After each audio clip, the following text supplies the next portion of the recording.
Nasa sayo eh, kung ano pipiliin mo, uubusin mo yung lakas mo sa kakatunganga sa bahay o uubusin mo yung lakas mo sa mga makabuluhang bagay. Huwag ka mag-alala kasi kahit saan dyan, may mararating ka.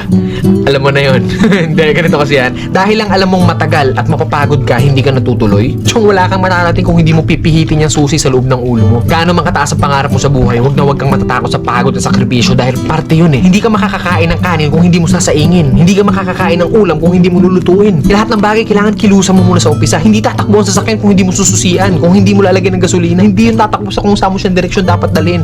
Kailangan kumilos ka. Kailangan ng lakas mo para marating mo kung ano yung gusto mong marating sa buhay. Kasi kung hihiga ka lang dyan, wala mangyayari talaga sa'yo. Hindi po pwede na inaasal natin lahat sa Diyos na parang nasa Diyos, Diyos. Lagi kong idadasal sa Diyos. Hindi po pwede yun. Sabi nga nila, di ba, nasa Diyos ang awa, nasa tao ang gawa. So depende yan sa'yo kung ano yung gusto mong kilos. Sabi nga, work smart, not hard. Hard work nga yung ginagawa mo, pero sablay naman yung mga diskarte mo. Wala rin mangyayari, di ba? Smart move yung ginagawa mo, pero swabe lahat. Kailangan mo lang talaga gamitan ng tamang isip at tamang puso sa lahat ng bagay. Ang pangarap, para kang nagtatanim ng puno. Malaki pangarap mo, malaking puno yung kailangan mong itanim. Hindi naman pwede maghukay ka ng mababaw lang. Hindi naman pwedeng konting tubig lang yung ididilig mo dyan. Kung gusto mo ng malaking puno, malaking trabaho ang kapalit nun. At nasa sayo yun. Then pag nagbunga na yun, hindi po pwede na hayaan mo na lang bumunga yan dyan. Hindi. Kailangan pa rin ng maintenance. Ganun din sa atin. Kung ano yung marating natin, nandoon na tayo sa taas, hindi po pwede na halalan-tutay ka na nandun sa taas. Pag hindi mo diniligan yung puno, magbunga man siya isang beses lang and then sa susunod hindi na ulit. Ganun yung pwede mangyari pag pinabayaan natin kung ano man yung narating natin sa buhay. Mawawala lahat sa'yo. Sayang yung oras. Oras kasi ilang oras lang ang binigay sa atin dito sa mundo. Depende sa atin kung saan natin yun nilalaan. Huwag ka matakot sa pagod kasi yung pagod, isang tulog lang yan. Bukas, malakas ka na ulit. Matakot ka sa oras na sinayang mo. Kasi pag lumipas yan,